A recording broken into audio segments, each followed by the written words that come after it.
You wanna we're live, man. Do you wanna kick things off? Yeah, final score: Bayern Munich 3, Chelsea 0. Gnabry scored 2. Lewandowski scored the other one. It ended his goal drought in the Champions League knockout games, by the way, against us at Stamford Bridge. Alonso got a red card. That was also something that happened. I get this is the football hut, right? You know, the Apple football hut. People want insight. Barkley started the game, did nothing. Rudiger was awful. Yeah. Kovacic had a good game. I mean, that's about it if you want positives. Like, I think that's about it. You know, we don't need to say much else. Like, there's not much else needs to be said other than Bayern Munich lubricated Chelsea in our backyard, and it wasn't even competitive. Again, 45 minutes, 50 minutes, it was an even game. Aspilicueta slips. Again, like, have we got the Liverpool curse? Our players are all slipping. Yeah, County slipped against Arsenal. Aspi slips today. They go through and goal and they score. Great play, by the way, from Bayern Munich. They were awesome today. Alphonso Davies is a damn good player. Baller, absolute baller. And he made the point that he would want to. Yeah, we should be looking at him in the summer. Sure. As I said, bro, why would he come to us? Fuck, I swear. No. But we're trash. Yeah. Let's keep it about. Let's keep it real. No. Hey, let me go. Okay, no, fine. Because I'm going to talk about Lampard and Barkley because you're still. People like you and Nini FC are still protecting this what they call Lampard. So I'm going to go in on Lampard because I'm from a whole different angle. Yeah. But fair enough. Go on. Let's keep it real. Let's keep it real, right? Keep it real, man. You want to get a Lampard for what? For starting players like Barkley, Christensen, Alonso. These are the tools he had. Okay, yes, he could have started Willian. Yes. What do you mean by the tools he had? What did I tell you at halftime? Why is this moron called Barkley still to play? So because this moron played well against Tottenham, a team who got beat by Leipzig, you feel that what's worked in a Premier League game against a team with no attackers will work against Bayern bloody Munich? It's like, the dude is clueless. I get it. He's a novice technically. A rookie, you could say that. Cool. I get that, but to blame him for the result, I think it's a grand oversight. It's a grand oversight because if you look at the tools that we have on the pitch, they're just not good enough. Again, we're relying on Mason Mount. Again, had a good season, good young player, but we're relying on him as our talisman for a Champions League knockout stage game against Bayern Munich, the champions of Germany, 7-8 times in a row. We're relying on Mason Mount, relying on a half-fit Giroud, who clearly wasn't fully fit. Kaliga's clearly half-fit because he's hardly played any of the season. We're relying on a double pivot of Kovacic, good, Jorginho in a double pivot. It's not a good tactically, but again, what is Lampard's tools? We've got Kanté out injured, Ruben out injured. We've got all these injuries. It's tough, man. It's tough. And again, I can understand why people want to blame Lampard for certain things. He didn't get everything right today. I understand that. But ultimately, look at the tools that we have available. No signings in the summer. No signings in January. Hazard left in the summer. We got Ruben out injured. Kanté out injured. Hudson-Odoi injured. Pulisic injured. What do you expect? Honestly, I'll be real. I didn't expect a better performance today, but 3-0, look, that told them pretty much. That didn't tell even half the story. They could have beaten us 4 or 5. It could have been horrible, man. And it was horrible in the end. And yeah, man. Trash. Premier Marmot with the super chat says, bad game for Bayern should have been 8-0. That's it. That's a tad hash. That's it. It's tad hash, man. And Müller hit the post. Lewandowski get another chance saved. Caballero actually had a pretty good game. That's the bad thing about it. No. Okay, but see, my thing is, I get it. It's a young team.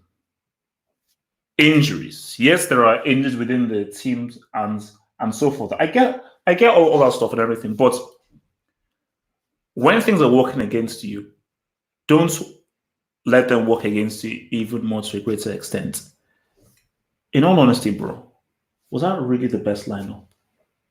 Based on the tools he had, based on the players he had available, was that really the best lineup in there? Now, I admit, and I said that Alonso, like, if Alonso was basically like, okay, you need an attacking outlet, so put him in there. And he was right in the first half. And I was cool with Giroud. I was cool with Giroud. Mount, I still said, okay, you know what? Maybe he can work with Giroud, but the key thing was Barkley. They were key because also first half was pretty even. First half was actually pretty even, but there were key moments where Barkley lost the ball. Because there are those key moments, and the key area in football is, just that area just outside of the 18-yard box, just that little number 10 pocket. Those are areas where your ball control has got to be crisp, smart, and you got to think quickly about what you want to do. Whenever you have the ball, just know that his touch is heavy. He's not thought about what he wants to do before the ball reaches him. So as the ball comes to him, he's like, oh, now what do I do? Before you can think about it, you're fighting against a team that will just already dispossesses you. But this is not, I just don't get. Even if you're a rookie, even if it's the first time you played as a manager, please help me here. Help me, I'm begging you. Even put in the live chat, help me. What compelled you to still stick with Barkley? That's all I want to know. What compelled you to still stick with the Barkley beyond halftime? 1-0 down, 2-0 down. Why was Barkley still on? I just want to know what do you think was through his mind there? Why? I mean, obviously, I don't agree with it. Would have started Willian at the game. Let me just quickly take the super chat quickly before they run out. So, Red Devil Studio, thank you for the super chat. Sorry, HH. Even Gollum would have done better. Yeah, so shit. Bro, relax, bro. Relax. Just enjoy the Europa League, man. Enjoy the Europa League. Oh, God. Martin Rosario, screw you, you prick. As promised, HH. Big doors after ban lubrication. I am now a member. I'm happy to be part of the family. Bro, mad love. Martin, welcome to the family. At the same time, screw you. Go for it. Okay, we all understand Barkley is a brick. But we also understand that the person is just a brick. Bro, I'm making this today a scholar, man. How is he not already a scholar? He should be in the same his class A. His class A. Okay. But again, also side note, it's also his fault that we're even playing Bayern Munich after the penalty missed in the first game against Valencia, where he took the penalty off of, I think, Jorginho and Willian at the time. Remember? Yeah, Willian. He took it off. No, he took it off Jorginho. But anyways, back to obviously the point of today. Willian should have started. I think from a tactical aspect of playing in this deep block, which it was a pretty good system that worked in the first half. We need an outlet, which is Willian with his pacing behind. Yes, and again, Willian can offer those things in terms of beating players 1v1 and all those things. And Willian is someone I would have started for sure. Maybe should have come on earlier for sure. But at the end of the day, bro, it's Willian, our 32, 33 years of age. It's not Lionel Messi that is leaving on the bench or Neymar. No, it's Willian. And that goes to the grander point of, yes, Lampard could have done a few things better, but we have to look at the players. And ultimately, they weren't good enough. Not only did they not perform today, which honestly disappoints me more than anything, because I expected a better performance, even though I knew we could get beat 3-0, but the performance was shocking. But more importantly, these players were never good enough. Again, you got to bear in mind. These players are crap. These players are really bricks. They're really crap. I know they're really bad. Bricks. They're just trash. And when your captain, who's supposed to lead by example, is slipping at such a crucial moment, how the hell is the rest of the team supposed to react? I think the reaction from that was the most disappointing thing with Chelsea fan, and a complicated Chelsea fan. To see them fall apart like that and just crumble, it was just embarrassing. So that reaction, because we'll get to Bayern, because Bayern deserves some praise, and they're good guys that I need to praise. But let's just deal with Chelsea very quickly. Yeah. So the reaction to going 1-0 down, 2-0 down, do you put it due to the players' lack of character, or maybe the manager has not instilled a better resilience within the team? Because sometimes they just come for the manager with fast character, or there's just a poor character in the team, or the team is too young and inexperienced. I mean, it's an interesting question, because Lampard, throughout much of the season, has bemoaned the lack of personality in the team. And this question that the team's resolved on many occasions in terms of maybe lapses in concentrations, not being clinical. So I think you can almost make the case that Lampard has been drilling it into these guys, but maybe they're not able to really receive the information and actually take it on board, because ultimately it's a very inexperienced squad. Again, other than Azpilicueta, Rudiger to an extent, obviously Willian came to the bench, Giroud, World Cup winner. There's very few experienced players in that squad, in that first lineup in that team. And again, you're relying on the likes of Mason Mount, Barkley, Reece James, you're relying on Christensen, you're relying on so many young players who haven't got the experience of playing in big games like this before.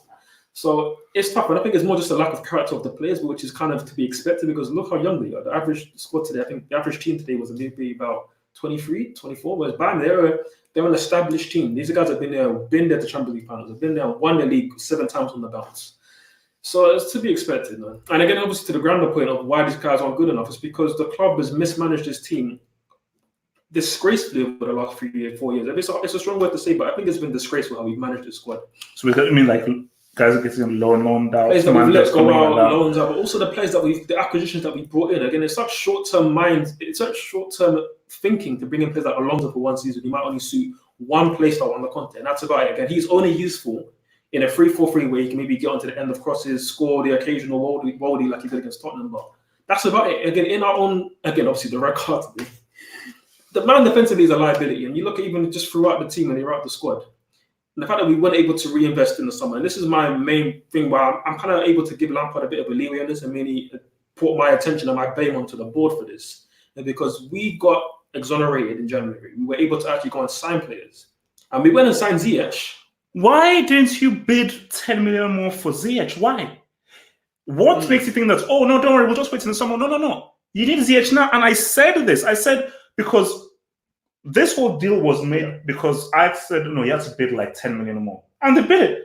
Why did you bid that in January? And that's the point exactly. Someone like Ziyech in a game like this would have helped us. It would have been a benefit actually having a creator. Because if you look at the squad and the nucleus of the squad, it's a squad without any inside forwards and any creative playmakers in midfield. So what can you really expect from them? I expected a better performance, but ultimately, 10 times out of 10 we could play Bayern Munich at home, we were going to lose every single one. Wait, let me hit this some super chats, man. Super chats here from Hassan Mohammed. Davis is a bad boy. Yep, we'll talk about Davis, man. Quality player. Anthony Mecken says, excuse, the Chelsea team shirts weighed 40 pounds. Trust me, we will do some boxing talk. Don't worry. Till this day. You can't say it. You can say it. That used to mean something now. After the lubrication by Fury, to this day now, to this beat down by that gypsy. You just got to drop a duet right now and just sing. That's yeah. Right now. Oh gosh, no, it's bad, man. From Bran KA Otu HH, you're still the best analyst. I feel you, Bran. Thank you for your sweet words, man. Screw all these haters who are trying to enjoy my darkness. From Richard, thank you, super. That says Bayern look very dangerous, top contender this year. Okay, well, we're going to talk about.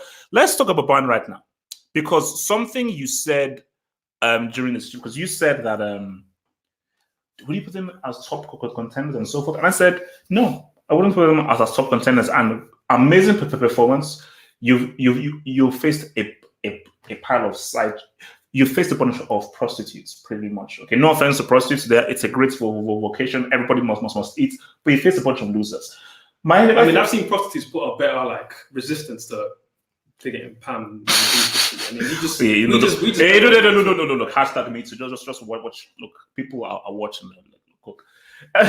But my thing is, and for me, but I thought you have to beat what's in front of you. And I thought that what Bayern did in that second half was extremely exceptional. I've been a massive critic of Thomas Muller. He's finished, he's done and everything. Thomas Muller played like a big boy. Thomas Muller played like a flipping grown-up. And please look back, because I said it in the videos. During the January window, I think people were asking, okay, so who would you buy? I said, okay, look, man, need an inside forward, 100%. Rhys James looks real good. What's his name? Is this the Italian dude that we have as left back? What's his name? Emerson. But he's just average, And apart from that, there's no one else who's like a good quality left. I said, there's Alphonso Davies, because I was watching Bundesliga games. Because first of all, wait a minute, why isn't Alaba playing left back? Who is this dude? Then I was watching. I was like, this dude is really good. Really good balance on the ball, makes good the decisions, goes up and down, runs the channels. And what I like about him is that he knows his defensive responsibilities and he offers something going forward, which is what's been about Simpson so good. That second of Alphonso Davies ran Chelsea ragged every single time, because he timed his run well. His touch was beautiful. The way in which he would he knew when to hit the ball past the defender to give him a bit of space. His that pass to Lewandowski was on a plate. Yeah. Beautiful. So talk to me about Bayern Munich and what chances do you really give them this sort of season? I'm in a similar boat to you, to be honest. I think that they've been part of some of the best performances of the Champions League this season. Some absolute shakedowns against Tottenham. Second half, they absolutely destroyed them. Same here at Stamford Bridge. They absolutely wiped the floor of us. So they're capable certainly of moments of magic and brilliant play, but it remains to be seen what they're able to do at the highest level. I think it will be disrespectful to say that they can't potentially win it or they can't compete against the top teams. I think they'll give anybody a really good game. They give Liverpool a pretty tough time for the most part last season, but ultimately, I feel it's just lacking a little bit of something special. So what is it that they're lacking then? Because I mean, Gnabry. So we not say that this that Gnabry is not. Because Gnabry is a real good player, but so you don't think he's that top elite edge? No, but because I think I get what you're saying. Yeah. Big game, massive game. can Gnabry be that guy that can do what a Robin can do, a Messi can do, a Cristiano can do? Because let's be real, he's doing it against bombs like Tottenham and Chelsea. Which, yeah. To be at the elite level of Champions League football, we actually are just bombs. We're just side chicks at the Yeah. Again, and he's a very good player. And I think he's still a very good supplement to what Bayern Munich are doing. He's been a very good addition, and his evolution as a player has been very good for them. But when you look at the other side of things, you've got Coleman there who is good, but we saw him miss big chances in the first half, and just not really that effective, especially in a big game. I doubt he would have any real impact. You got Coutinho, who has his moments, can score from 25, 30 yards, but has he really been that kind of guy for Bayern Munich? It remains to be seen what he can do. I mean, there's rumours of saying that he might go back to Barcelona, so I feel like they've got a good team there, a good nucleus. Again, defensive definitely can still be got at, so it remains to be seen. I wouldn't write them off completely, but I wouldn't say that. Again, some of the commentators are saying today that now they're instantly one of the favourites. They're not one of the favourites. I think Liverpool you still put ahead. No. PSG, your boys obviously. PS what? PSG. What? PSG. PS2? Yeah, I've got a PS4 in there actually. I'm going to beat your ass on Pro. You've been ducking this favour. Yeah. Look, finish your thing. Anyway, to the point. Again, look, instead of talking about what they could do in the Champions League, because I think you made our points clear now, let's focus on what I don't really want to. Let's focus on how they absolutely destroyed us today. I thought there were some amazing performances. Alphonso Davies, not just going forward, because you always knew he was really good for going forward. Defensively, he was some solid. of the recovery tackles he made on Mason Mount when we eventually managed to get through. That Boateng tackle on Tammy was damn good. For a guy who people think was finished. Yeah, okay. No, Tammy was bad. His cameo off the bench was bad. Shocking.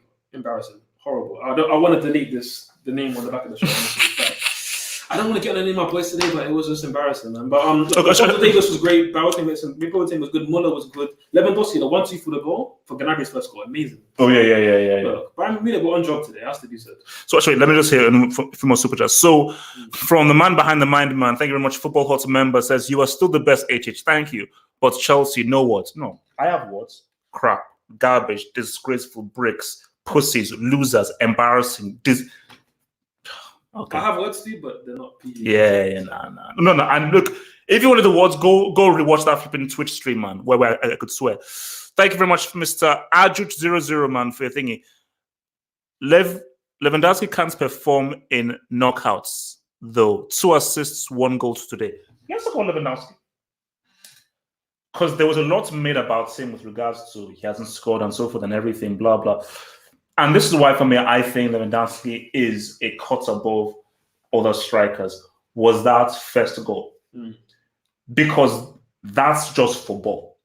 And that's kind of, and people will say, I know people hate the means that's why I pull Lewandowski out of Cristiano in my team. That is in my team of the decade. Just my team of the decade, okay? I know I get it, just my team of the decade. But so how would you rate Lewandowski's performance and how he played and so forth? And do you think that he can use this as a stepping stone to really now say, you know what, let me actually now start being the goal scorer guy for this team, especially if you, because the key thing is this, before I let you go, and Hazem has been saying this, how much credence do you put to the whole thing of like, the reason why Lewandowski has underperformed is he's not been given the proper service from Bayern Munich over the years? Or do you think now he's had the chances? I mean, again, it all has to be taken into context because as much as this right here is a big club, biggest club in England, in the UK, in London, of course, only team with a Champions League in London. We're a bunch of bitches, man. In the Champions League level, like, look, we got bent over by Barcelona a couple of years back. We weren't even in it last year. We got bent over tonight by Bayern Munich. But it has to be said, obviously, again, when you said Lewandowski done against one of the big boys, we're not a big boys in terms of what we did on the pitch. Those players that were 11 players that are on the pitch, those were not 11 players that were getting to many teams. IVF. They wouldn't. Offense. At the same time, you have to give Lewandowski his credit for performing. Again, even that assist, more than obviously his goal today, that assist, the fact that he had the mindset of great. Because let's be real. No, it's completely fooled Caballero. Completely fooled it. Let's be real. He would have known about the start of him not scoring in 7 knockout stage games. It's been everywhere, so he must have seen it. But the fact that he had the mentality there, not to be greedy. And then also, not that he thought of making the pass, the execution, it was perfect. No, but you hit the nail on the head. Of course, you would have known. And you never begrudge strikers from the only players who should be greedy in a team are strikers. That's just how they are. Salah, Cristiano. Yeah, strikers should be greedy. That's how strikers should be. And you wouldn't begrudge him going for goal, but it shows his mindset of like, this ain't about me. You know what? They probably it shows even the fact that they had respect for Chelsea. That you know what, we're going to take these guys seriously. We're not going to be going for glory. We're going to be going for the kill. Yeah. And even at Neil thought, you know what, I'm through on goal, but I see. I 100% go back and make the pass. But the key thing is that in his mind was that this is not about me. The team is greater than the I. And for me, how do we get the goal? If I score, Davis scores, Things scores, as long as we score and we win the game, that's all that matters. And so that's for me, I just thought was great play, great, superb, unselfish play because it's completely fooled everyone. And I think it just has to be said with Lewandowski, and I want to get to the super chat. There's not been any doubt about his technical abilities. Of course not. Technically, I always say he's the best. Yes. As if footballing wise, he's the closest thing to R9, I believe. He's still a far way off though. He's a long way off because no one is touching him, but he's the closest thing I can think of to R9 in terms of like ball control, balance, dribbling, footballing, bring technical ability on the ball, finishing, all that kind of stuff. So I just think with Lewandowski, the only question mark about him has just been like, can he do it in the biggest games? Because it's not even you're going to say he's a big game choker. It's just a case of you were brought to Bayern Munich for one purpose and one purpose only, to win the Champions League. When you were at Dortmund in your last season, you played in the Champions League final and lost to that Bayern Munich side. That's the last time they've been in the final ever since. They've only been getting knocked out in semi-finals, now quarterfinals. So it's all about, can you do it in our next step? All right. And take them to the Champions League. So Red Devil Studio with the super chat says, Rashford better than Tammy. Enough said. Relax. We're gonna have that conversation, boys. Yeah, no. Come on, you can't judge Tammy on that crap, please not. And Natsa, Football Hub member, what up, baby, says, wait, okay, you're young. What does YDYM mean? WDYM. What do you mean? Oh, what do you mean? Oh, PSG favorites. Bayern slap BVB every day. Oh, that's not me, I guess. Answer. They're gonna win it. PSG. Yeah. My pick to win it. Save this tweet, man. I mean, I've been seeing it from day one, so everybody can go back to that, and they can also back to the videos you saying semis minimum, which is okay. So guys, remember, we've got 400 guys in here. Like the vid. Doesn't cost you anything. Hit the like button. Like that vid. Okay, let me just subscribe and send a prayer to Chelsea because please. Okay, let's hear a few more super chats here. Football Hot member Mr. Steph Antoniades says arrogant tactics from Lampard. I think they were very cautious and very. He understood that Bayern Munich were the better team, and he almost paid maybe even too much respect to them. But again, it worked for the first 50 minutes. It's just you can't afford to make any mistakes, and you have to make changes. You have to make change. I mean, that's just the thing. Certainly at 1-0. Okay, come on, Williams got to come on now. We got to do something about it. So, from Kyle Ster says, "I told the HH Chelsea we're going to get waxed." Yeah. Maybe I should listen, man. Honestly, bro, I have to say that I'm surprised, and not by the result, because I don't want to told you that we could get slapped by Bayern Munich. They could have a 5-10 minute spell where they just put 2 or 3 past us. But the performance, especially after we went a goal down, it just, man, I'm not used to seeing that from a Chelsea side. Normally we show that grit and that determination when those chips were stacked against us, but it almost seemed like as soon as we had any moment just to fold and break, we broke and we bent over for Bayern Munich, and it was embarrassing to watch. Yeah. So, briefly, Napoli, Barcelona 1-1. Who do you think? So Vidal going to miss the second leg. So who? So do you think Barcelona should easily see that role, or do you see Napoli maybe? I mean, Napoli getting Napoli have a chance, and it's just all about if Messi turns up or not, because. Well, apparently he had a disaster class. We were trying to watch both games, but apparently he had a disaster class. I don't know how true that is. I mean, it can't have been as bad as what we saw in Chelsea.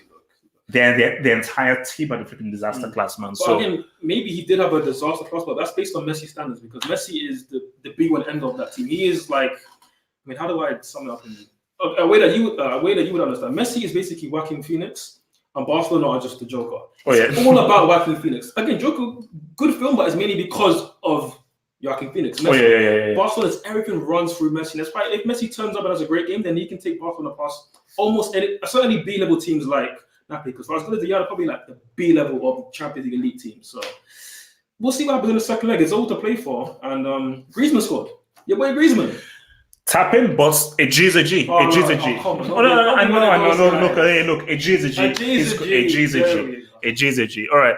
It is from Steph Antoniades. Says, playing safe without counterattacks, no wingers. I think it was you that made the point there of no wingers, no outlets. Because Even in our first half, yes, still was solid, but I was like, hey, what's the game? What's the attacking game plan? Okay, you're holding it, but what is the offensive game plan? Because it just seemed as if there wasn't an idea with regards to how we're going to break down Bayern Munich and actually create chances. I mean, the idea to me seemed like we're going to try to hit them on a counter-attack Giroud with the target play, you can then link somebody in. But the thing is, again, as we saw over the weekend, it's not all about having pace and power and that one-shot kill. No, it's like, but at the same time, you do need a bit of that in your play. Like, you do need some power and you need some pace. And ultimately, you're playing a formation like this where you're going to be sitting deep and kind of taking all the pressure and you want to hit them on a counter-attack. But with what pace? With Mount running in behind, we saw Alonso Davies catch him twice today. Barkley even started on the pitch. So it was always going to be difficult that start of play. That whole Barkley thing is, I don't get that. Like, that's just something like, he needs to explain it to me, like how Barkley still remained on our pitch. I mean, we know that Barkley's got obviously some links to the motherland. Maybe he's got some. Yes, bro. Maybe he's got something on Lampard. I know with the son. He has no links. Maybe he's still got some people that he's got some connects back home. Armchair Critic says that Messi decided to take the day off. Well, look, it's 1-1. It doesn't really matter if Messi now balls in the you have to pace yourself. So if he had a disaster clause, he took his day off, who cares? I mean, they got the results. It's gonna sound mad. I'm not saying Messi's declining, but he's not as consistently great as he can be. Again, he scored 4 goals the other day. Amazing. And he does that often enough. Yes, but maybe last season or the season before he was doing it almost every single day. Yeah. This season has been a bit hit and miss at times. It's been almost like he's normal now, you know? Yeah. Again, I'd expect, and I probably will end up probably seeing Messi turn up in the second leg and probably score in a brace or getting a hat trick. So let me ask you this then. So should Chelsea bother turning up for the second leg? I mean, because so Dortmund won, home team. Dortmund won, Atalanta won. Obviously Tottenham lost, but it was 1-0. Yep. Which was the other game? Napoli. No. The other game from the last week. So we had Atalanta, we had the Tottenham game. Oh, Atletico Madrid won. Yeah. They won. So the real home teams that have lost have been Tottenham and Chelsea. Premier League. Elmere League. You know, so well, my thing about this is that, I mean, to lose 3-0, it's bad. So like, and judging upon that, I don't even know what. Because it could even be worse at the Allianz Arena. So is there anything Chelsea can do to somehow at least make it respectable? I mean, first of all, Chelsea have to turn up because that's by the rules of UEFA. Secondly, we're going to have probably 5,000-10,000 Chelsea fans fly out to Germany to watch us get lubricated again. Which again, fair play to those Chelsea fans going out there to do that. So I think it makes sense for us to send a team out there. My proposal is we just send out the kids. Again, look send kids. Liverpool did in the cup, which they somehow managed to get through in. They send the kids out there and they played. So why can't we do the same? If anything, those fans are spending £5,000-10,000 to go fly out there to watch us get slapped again. Why don't they just come on the pitch? Actually, wait, Erhan. Shout out to Erhan X, who is a Football Hot member and a Spurs fan, by the way. Oh boy. You owe Spurs and Arsenal an apology after that. I'm sorry, but last time I checked the scoreline, it wasn't 10-2. It wasn't conceding 8 at the crib. So wait. What was the final score at Tottenham Stadium? 8-1. You spent how much money on a new football stadium to lose 8? To see 8 goals and a goal and a dude called Serge. A dude called Serge scored 4 goals in one half. Oh, Erhan, take this L, man. I know we're holding an L. Hold this far larger L to you. Thanks for the super chat, though, man. Much obliged. Okay, you know what, guys? I know this is a football hot, and we should talk about football, and I need to be professional. Screw you. My God in heaven. If you're going to wear that outfit for Black History Month, and you're going to get a rapper to talk about black this, black owned, black that, you're going to turn it racial, you simply have to win. Bro, Fury didn't beat Wilder. Fury didn't dominate Wilder. This was a complete and total circumcision. It was bad. Like, he got beat up. Which is what I'm actually amazed that he's even taken the whole rematch clause and everything, because there's one thing to lose. If you lose, okay, I lost, I got hit with the thing or I got outpunted. This is, because I think as guys, it is one of the most one-sided heavyweight fights I've ever seen. Literally, I cannot remember a more one-sided fight where Fury just, from the third round onwards, it was a bloodbath. Cut open, blood everywhere, swinging wildly, falling over, tripping over, didn't know where he was, just getting beat up, body shots to the face, I mean, it was bad. Is there any point in Wilder even taking, like, because my thing is about that the only point on Wilder even getting back in the ring is like, you've got to learn boxing skills, footwork, evasion, quick movements with your feet, with your hands, counter punches, and so forth. Ability to move around the ring. Those take years to learn. Years. And he began boxing at 20. You're 35 right 21, now. Actually. What's 21?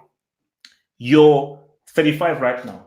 What boxing mechanics can you learn to last? Because 10 times out of 10, Fury will beat you. 10 times out of 10. So what possibly could Wilder do in this rematch? I mean, you said a lot then. You're going to have a lot of great nuggets in there. And also, we do have to actually in itself focus on the winner. And obviously that great performance from Fury. But quality. Looking at our boy Wilder, till this day, that was one of the worst performances I've ever seen. And as great as Fury was, we also have to look at how bad Wilder was.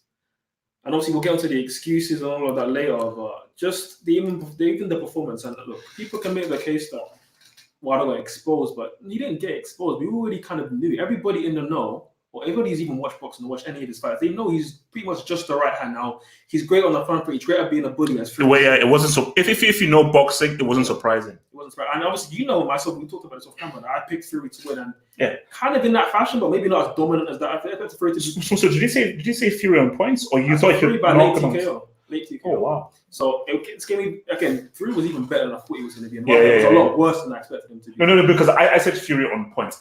I didn't expect Fury to take KO. No way. Anyway, Fury made the plan about I'm going to go out there and knock him out. I thought it was going to be more like a counter-punching game plan, but no, it was literally I'm going to get right in your face, smother you, and it was very smart. Again, obviously easy to say because again, Wilder's not like everybody else who's been in the ring with him, but it was such a smart game plan because he smothered the power. Wilder never got a chance to like. And I don't think he had the size as well because basically everything was he had the size. He had the right tactic to go him down, and also Wilder. It's like you can't do that against Canelo Alvarez, one of the best counter punchers in boxing now.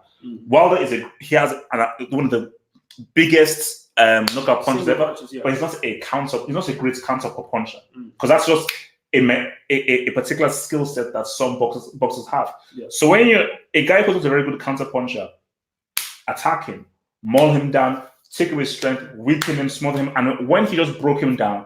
Wilder, because it's a psychological thing. When you're the champion, you have the belt, you're getting outboxed, you're getting beat up, there's blood everywhere, and you're getting thrown down. You lose your confidence, you know. And also, like Wilder was saying that, anybody who throws in the towel, nah man, I can't have you on my team. I'd rather die than you throw in the towel. The referee stopped it before the referee didn't see the towel gets thrown in. He didn't know. No. He didn't know. The referee waved it. Then you saw the towel going, but it was behind the referee. Then he just said, no. Okay, fair enough. I mean, I'm not surprised by that because he was taking a severe. Yeah. It wasn't just that round; it was the rounds before that. The referee stopped. The fourth round, it was complete domination, and I think you had to stop it. If it wasn't a title fight in the heavyweight division, I think he would have probably been stopped in the fifth round because it got to a point where you could just see Wilder was never going to win. He was never going to win, and to the point of why maybe a trilogy isn't really appealing to us, and obviously Wilder's lack of skill set. Watching Wilder's previous fight, there's maybe only one time I've seen him knock somebody out on the back foot, which is Arthur Spilker. But again, he's very rarely showed any ability to box on the back foot. And again, that's why it was so smart of Fury to smother him because Wilder only generates that power when he's able to move forward, step forward, and then throw the right hand. It's not like a punch that can hurt you from in the clinch. You know what I mean? It's not really like a heavy punch like that. It's more he gets a power because of how explosive he is in that movement. So. I mean, look, it was a horrible display from Wilder. Terrible. And again, it also showed kind of just the lack of depth in the heavyweight division because he managed to get to 43-1. 33. Who the hell was he fighting? A lot of bums, a lot of cans, and he was obviously very well managed in terms of how they put him up in the game, and that's a large reason why a lot of Americans didn't really take to him because they saw that he was ducking a lot of the big fights. Again, I'm not going to make the case that he was ducking Anthony Joshua because that's a very heated debate, but there's no doubt about it. He could have taken the Klitschko fight. That fight was there.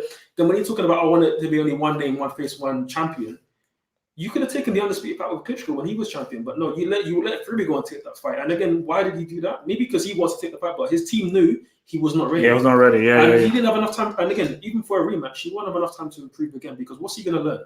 As you said before, he started boxing at 21. Yeah, he won the Olympics, but he won that all based off of the ability that he had that massive right hand, and he was naturally a big guy. So he got bronze bomber, of course. Yeah. So he won the Olympics fair enough after like only a year or 18 months of training, which is an amazing story in itself. It has to be commended, but he got so comfortable in the fact that he was so athletically gifted. He had great genetics, great power, great stamina. He didn't really work on much of his game, because you look at his footwork, it's clumsy. You look at his ability to fight in the pocket. Like once Fury got so much walking, he didn't know what to do when he was getting punched in the clinch. He was getting dominated. So actually, let's just take one of the super chats. So from Original Base Annie says, thank you for the super chats. HH, I told you, don't lose to United and think you can go and beat Bayern, who are levels above. I was hoping Chelsea could at least get one. Yeah, look, man. My hope was that 2012. Chelsea was finished 6th that season. Yeah, and Newcastle. Yeah, Newcastle. So my thing was, okay, Premier League is one thing, Champions League is another thing. Like, Champions League is where this team kind of raise their level and just, elevate. I was wrong. That was really embarrassing, and these guys don't elevate at all. 100%. But I will just say before the game, I told you this would have been a bigger upset than 2012, by and large, because 2012, yes, there were a lot of players past their peak, but we still had experienced winners in that team. Czech, Drogba. I'm going to say David Luiz. I know you don't like him. David Luiz, Juan Mata. Like, we had experienced players all over. Frank Lampard, of course, in that team. This team, other than actually, who's really experienced at a high level? Nobody. So it wouldn't surprise me that we were going to get destroyed by Bayern. But again, the performance in itself is just... No, it was poor. Now, I don't know whether Red is trolling here. I think he is. So Red said, conceding 3 away goals ain't that bad. Come back on. Okay, so Red is trolling. He's trolling. Red, thanks for the troll, bro. Thanks for the troll, bro. Thanks. I hope Roman gets smacked. You know what's going to be funny? Actually, let's even talk about that. Let me just hit this again from Steph Antonadis. Thank you, bro. Chelsea holding 7 in Germany. Spurs comeback. So first of all, Chelsea. I know. So you think Chelsea will get beat by 7?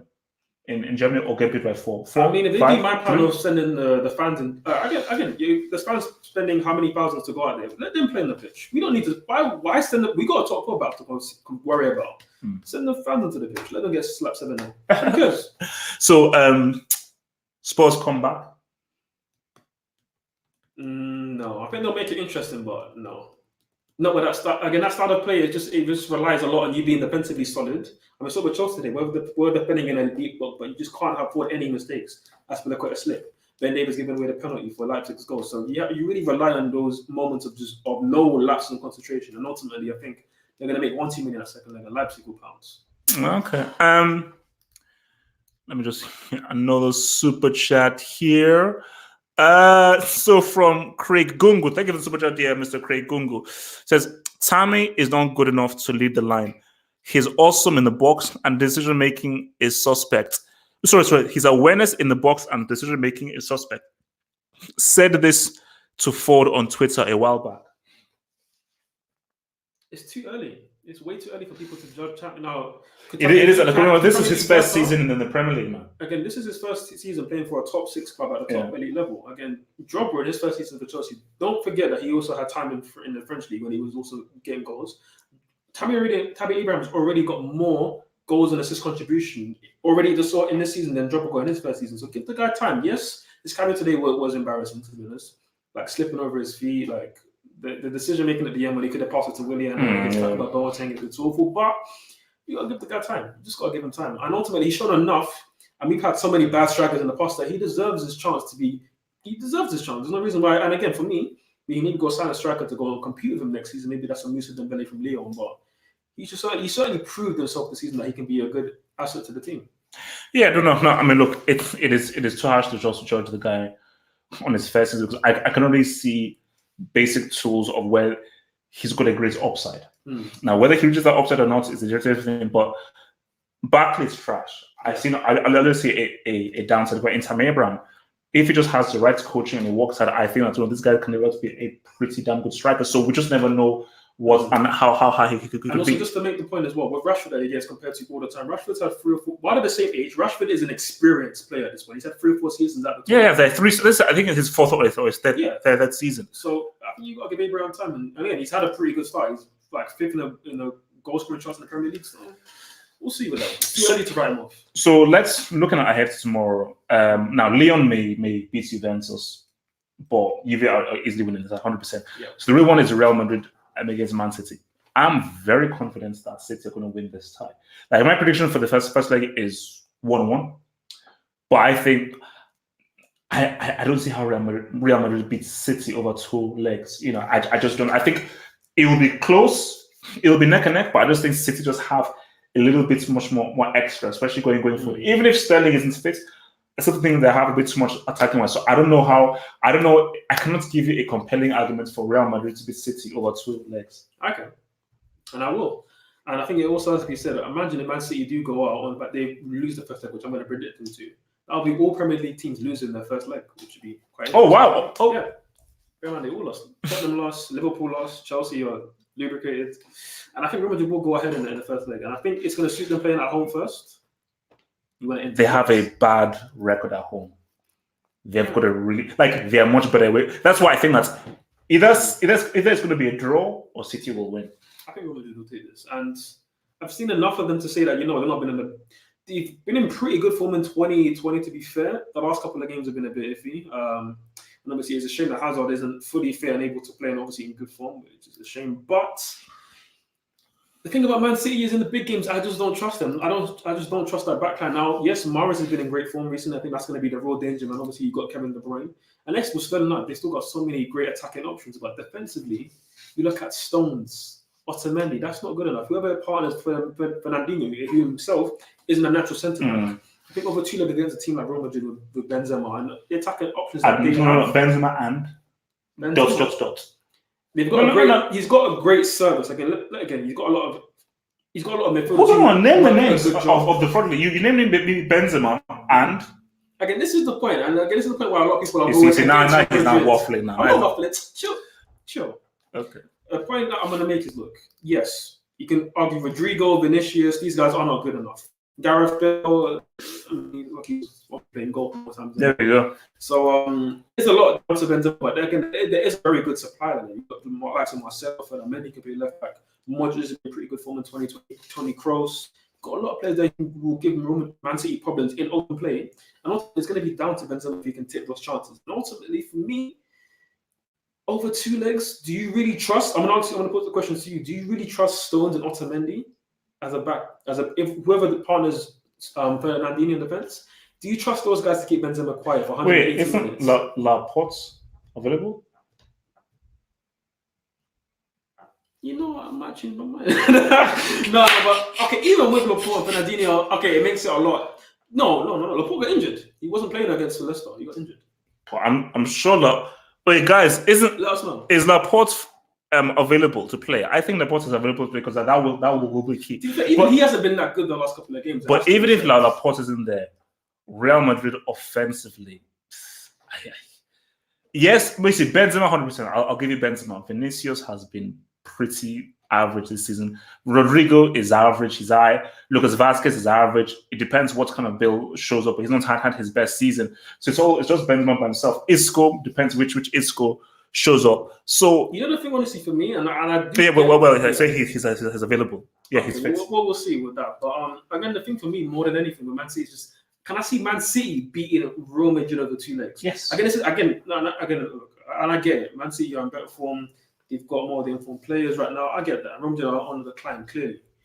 But the actual image of Man City beating Real Madrid over 2 legs, again, it's a tall task. And let's not forget Real Madrid's pedigree in this competition. Won it 3 times in a row, 4 times in 5 years. Yes, they've declined from then. I get that. And who was key? And your best friend Cristiano. Cristiano, your best my friend. Idol, my hero. Yes. Click that up. That's going to be a meme. I get it. He's not then. I get Real Madrid declining in a way, but I just think over 2 legs, Real Madrid will just have too much. So just as we wind down last 50 minutes or so, I mean, let's just sort of Look, can we just touch on Wilder's excuse real quick? I'm sorry. His excuse. Okay, so if anybody that didn't know, he did an interview. I mean, why? So let's get right into it. Let's get right into it. Table this motion. I want you to run about this. Like customer, because let's be real, right? It's Black History Month in America. For anybody that didn't know, in America they celebrate Black History Month in February. So. It should be Black History, not just by a month, but yes. But and so he's decided to have his walkout pretty much designed just by that. So obviously the suit that he wore, obviously he had iconic figures of Black history on the side as he's walking out. So again, it's a great image, and I don't think anybody hated the costume. People loved it. And even it was a cool costume. Like I've read, it was cool. So he does an interview yesterday, Monday evening, with Kevin Rowley from Yahoo Sports, and he talks about how the suit was too heavy. It weighed him down. It made his legs. He made him lose his legs in the fight, and that's ultimately why he lost the fight. Now, bro, I just want to bring to your attention that people in the army, obviously serving in the Marines or in the Corps, whatever they do, many of them have their backpacks that they're carrying 60, 70 kg. And these are, some of them are almost kids that do the army, that enroll in the army, that are from 18, 20 years old, 24 years old, like normal sized men. Bear in mind, Deontay Wilder is 6'7", 231 pounds. And he's complaining about carrying a 40 pounds jump off, essentially. Saying that weighed him down, that made him too slow in the fight. I mean, bro, I know we've had a lot of bad excuses in boxing. David Hayes, pinky toe. Oh, yeah. Among others. But this is one of the worst excuses I've heard in any sport, ever. No. I mean, like, you see, you have to accept the loss. Because you never want to be like a bad loser. Like, I'm one of the worst losers where, like, I am not a good loser. That's why you want to play me in pairs, I know. Well, I'll let you finish, right? Yeah. A lot.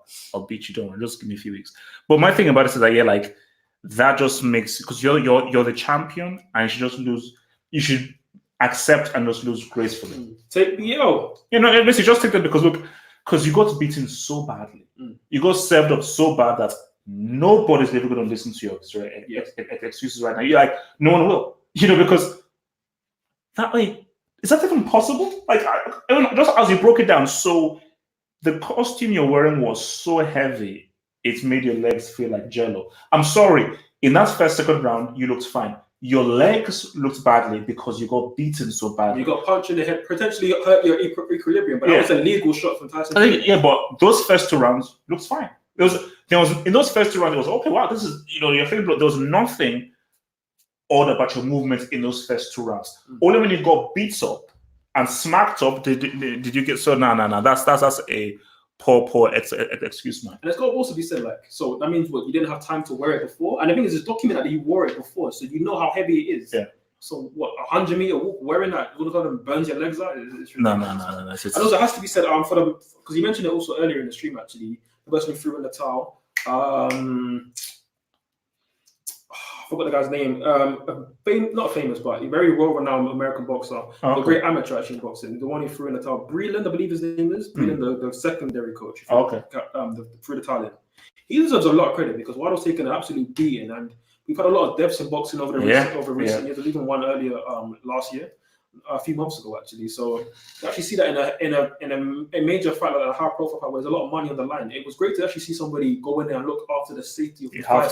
Because you can't take that many blows from a 270-pound man. Even though he apparently has pillow fists, he was punching the head. No, because I think I don't know whether it was you. It was someone said that basically something like there's a less chance of concussions in something like in MMA because it's quick impact, but boxing is continuous. The continuous one is the one that really gives you brain damage because you just don't notice it, but that's what you again, and then you're like, oh, this is fine. It's only after the fact that you will feel it, but that harder impact puts you down good, you're finished. But the long, arduous, extended punishments and attrition is what will actually give you more brain damage. That's actually far more dangerous than a harder, quicker impact. So, I mean, for two main reasons why it's worse than, let's say, a sport like MMA, because for one, obviously MMA, you kind of distribute strikes to the body, to the legs, so you could just get taken down. And it's a grappling game at that point. But two, the main reason is in boxing, they have the standing 8 count, which again is a horrible rule for me because you get concussed, you get knocked out, like Tyson Fury did in the first fight, and you have to get back up and take more punishment. So it's a very tough sport, and again, that's why I'm happy to see Mark Breland actually throw in the towel and actually pretty much spare Deontay, maybe for a trilogy fight. And again, to your point of just taking the L, we would respect you a lot more, especially in Black History Month, if you just accepted the L, say, you know what, in life you go through L's, you go through low moments, and I'm going to be an example to everybody watching. But that's what he said when they interviewed him. It was just that everybody loses, everybody has to come down, and then I will get back up. Yes, up but again. Not everybody blames it on what they were wearing. Look, man, that's. It's bad, but Black History Month as well, man, bro. And every white barbershop across the whole world.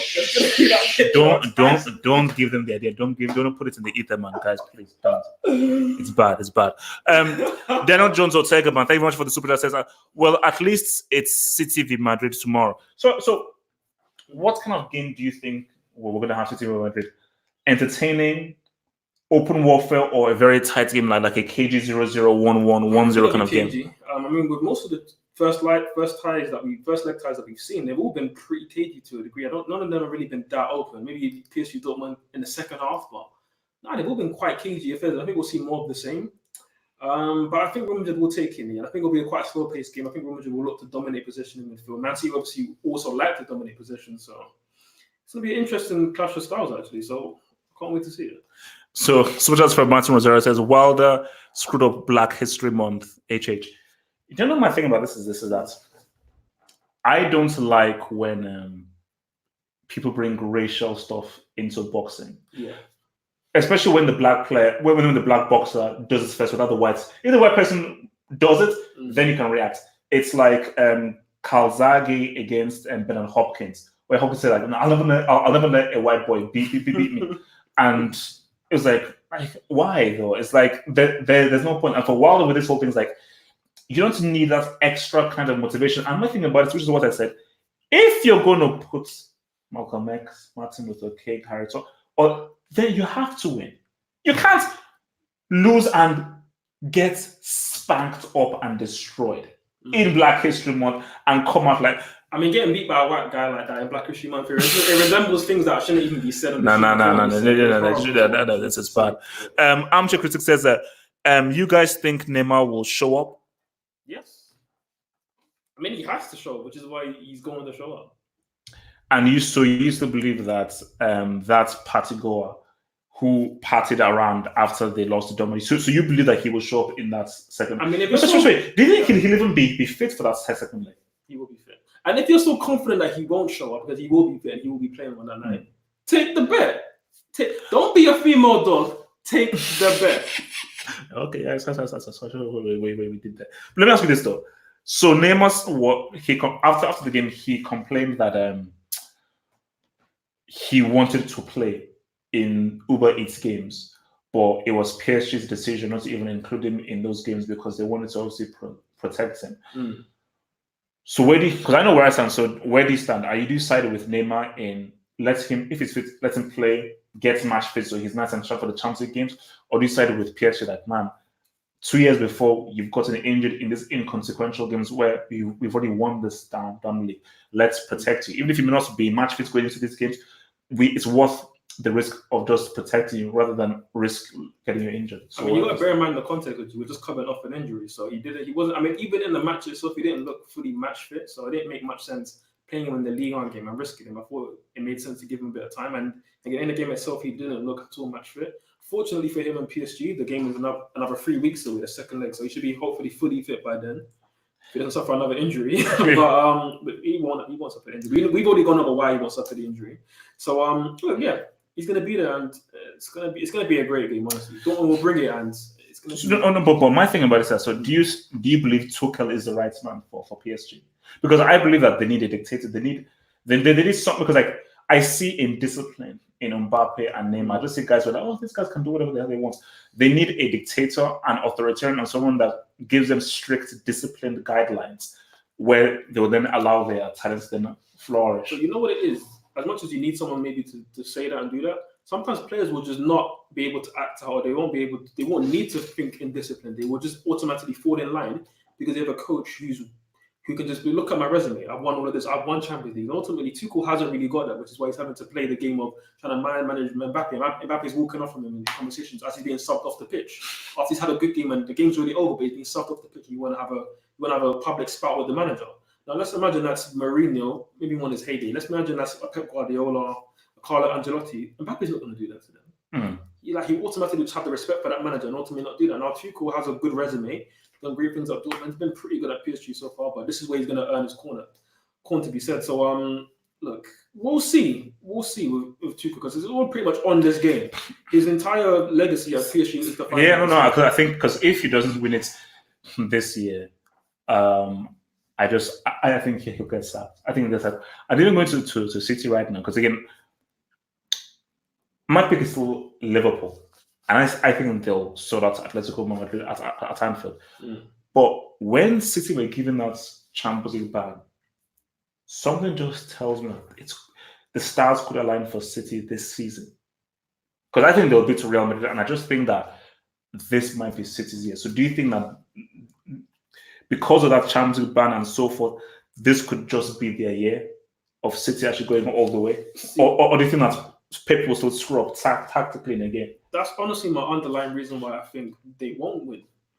I think in that second leg, with the pressure of knowing you might not play Champions League football for another three years now, maybe 3 years later. That could spur them on. The pressure could spur them on. I think it could also work against them because let's not forget they've bottled big Champions League games before against Tottenham, against Monaco, and you want to obviously play against PSG and PAO. They've got a curse in the Champions League. But I think the same thing and even worse is with Man City, and also now with the pressure of what's going to happen, maybe it makes Pep overthink because we see them overthink and maybe overdo it tactically, these formations and his setup. So we'll see. Okay, so who is actually? So who is your pick to win the Champions League? No ifs, no asterisks, no buts, no caveats. Cold-hearted, who is your pick? Nothing of like, oh well, if he's fit, if he's not fit. Just cold-hearted. Who would you put money on? And when you bet, there is no. Well, I'm only going to put money if who is going to win there. Who is your pick to win the Champions League? End of. No caveats, no asterisks, no buts, no maybes. No asterisks, no caveats, no buts, nothing. No maybes. The fact of the matter is, Liverpool are rightful favourites. And if I was to put money on it, I would put Liverpool. I think the wise money would be on Liverpool. But I'm saying PSG. There was a button. Okay, so you think Liverpool will easily sort out Atletico and so do you think Simeone can shut them out? Oh no, and I did tell you this. Atletico were going to win the first leg, and I thought that was going to be a tough tie. And again, there's been any criticism of this Klopp team. I think the one flaw that they may not have is like a creative midfield and a creative midfield in general, like creative players to really cut open and block. Henderson is like a world class. Like he's one of the best players in the world right now. Player of the year. Hendo. I mean, you saw how they struggled against West Ham without him, so clearly he's a big miss. Hendo. But other than obviously world class Henderson, they really lack the creativity in midfield. That's why a team like Atletico could give them trouble. Now, what is their antidote to that? Is their crosses from wide areas with Trent and Robertson. And if there's any team that you bet your money on to be able to defend crosses, it would be Atletico. Now, can they do that for 90 minutes at Anfield? With only a 1-goal buffer? And also, they do need a goal. Barcelona last season also needed a goal. Now, Barcelona, I could kind of think, okay, Messi or Suarez or Coutinho will make something happen at some point. I don't trust Morata to make anything happen.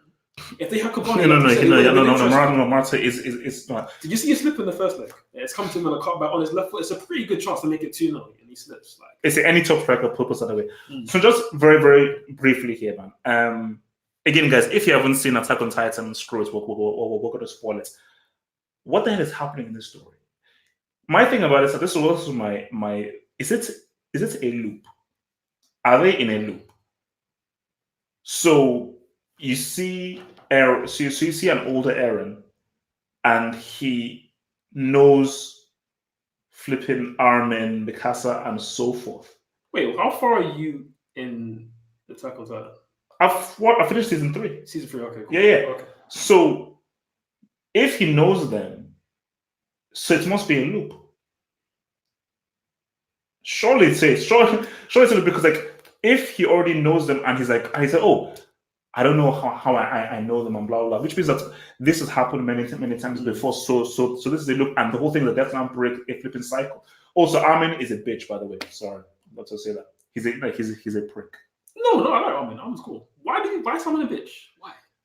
He was at first, but that's why I liked his story because he then developed from that, and then he became more. He kind of just believed in his own ability, which is that he's just a very smart guy, and he game plans well. And he should have done. How do you let some dude live over a scout commander? Anyway, you're a flipping scout commander. Like Captain Levi should have smacked that guy in the face.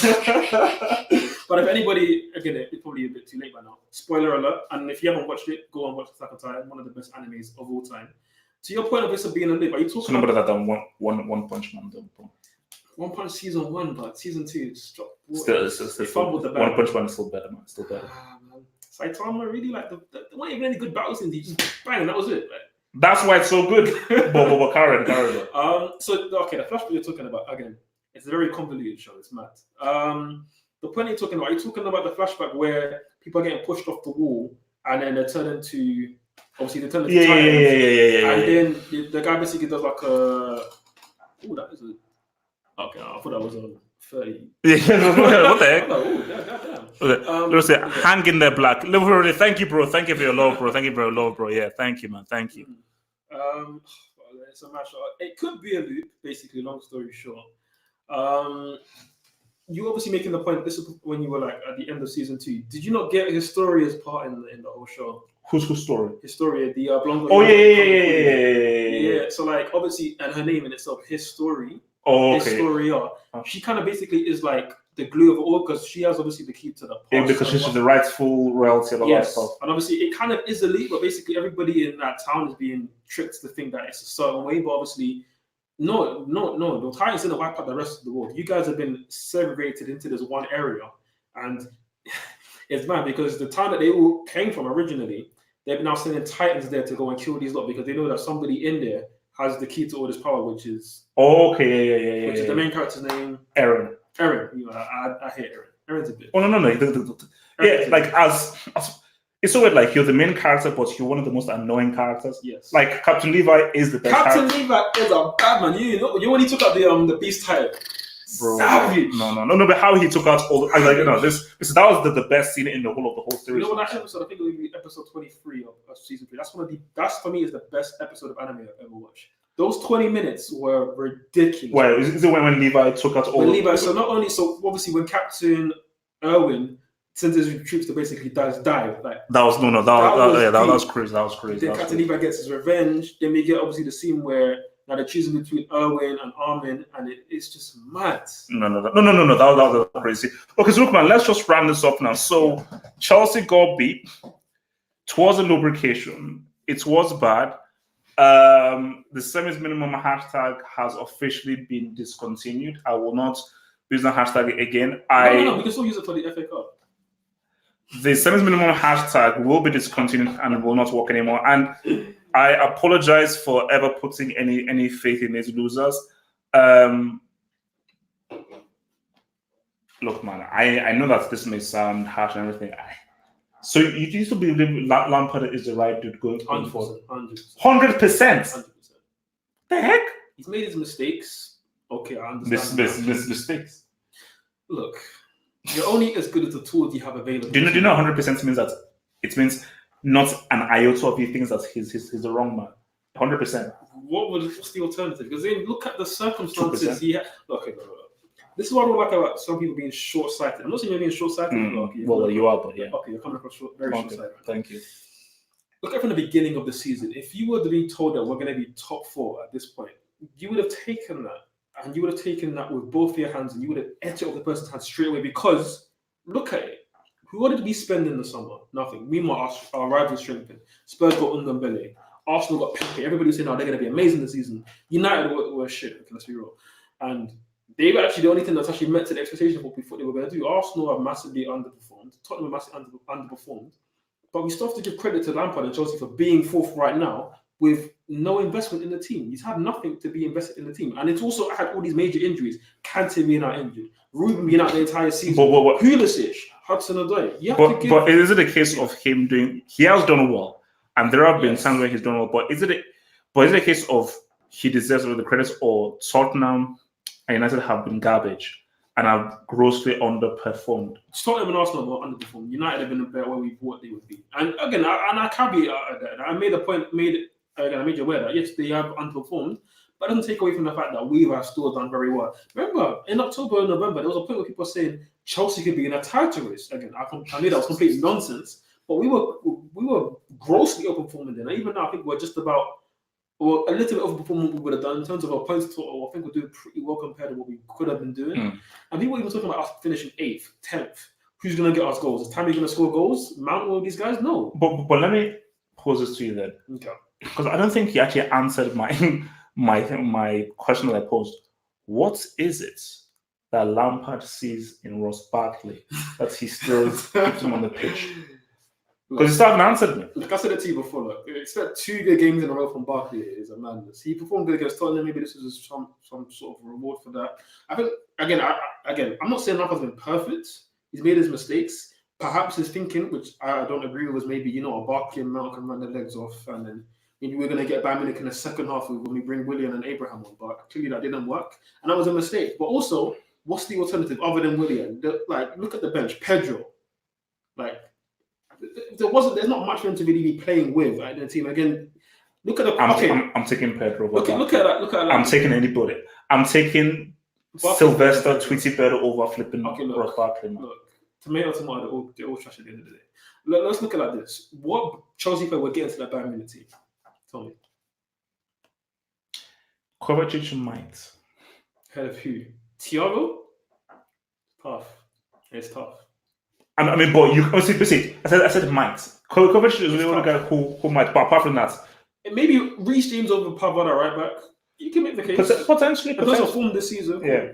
Oh, but nobody else. Nobody else even sniffs it. Yeah, no. Kovacic has been great this season, the season, but even he doesn't get into Bayern Munich, which says the levels of where we are. But I think it was that second half was scary. Like the imbalance and just the gap in quality between both those sides was the deterioration in our performance was embarrassing. I think it's not befitting of a top club like Chelsea. So I expect an apology from a lot of the players, and I mean genuinely serious. I expect a lot of them to go on Twitter and say that today wasn't good enough. You have to refund people. We refund their money, man. They're not going to go that far, even though there's so much billions in football. They're not going to do that.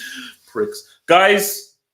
It is what it is. I will be here post-match analysis live straight after the Real Madrid Man City game and the Juve Lyon game. So catch me here post-match analysis live. Before you do finish rounding off, I just do want to say, bro, I'm actually really proud of you, man. Like, you've made it through the entire live stream. There wasn't a single shed of tear, at least not that I'm aware of. Do you know? Okay. Let me say this. Do you know why I didn't come here tearful? Because I sort of had like an epiphany. That's the word. I was like, this guy's just crap. Yeah. So once you just accept it, like, okay, I think I can walk with that. Like, Bayern shows. I think even when people, because I think when you put this into words, is the difference when you actually see it in action. When you just see how Bayern did in action and how well they played, and then how completely they dominated Chelsea, you have to sit back and say this is just reality and just accept reality. Yeah. These guys are far better than Chelsea. They're playing on a whole different level from Chelsea. So I think the reality is we're not hurt, we're not surprised, we're just disappointed. Quite frankly. Oh God. Gatlock, I've got a presence for you on Twitter. Gatlock, I'm staying off Twitter. I'm going to watch the opening episode of Better Call Saul, and then I'm going to get into Narcos Mexico. I'm in season 2 of that. Again, that's it. It starts off a bit edgy, but because when I started, I was like, it's not so good that my friends said, keep it. Then I was bored for some time. It gets really good. By the time it gets to season 3, it gets, because you begin to see how it connects to Breaking Bad. And when you see the Breaking Bad connectivity, that's when it gets. really, I'm just there for just Gus Fring. I'm just here for any Gus Fring. Oh yeah. Oh no, he's money in it. He's money in it. All right, guys. Peace out. Again, I'm proud of you for not crying at all. Obviously, standing by the whole. Guys, drop a like, man. If you're new, drop a like. I will be back here straight after the Real Madrid Man City game for a live post-match analysis. See you then. Peace out. Screw you, Europa League fans. Arsenal, Tottenham, get out of there, man. United fans, get out of there. Man.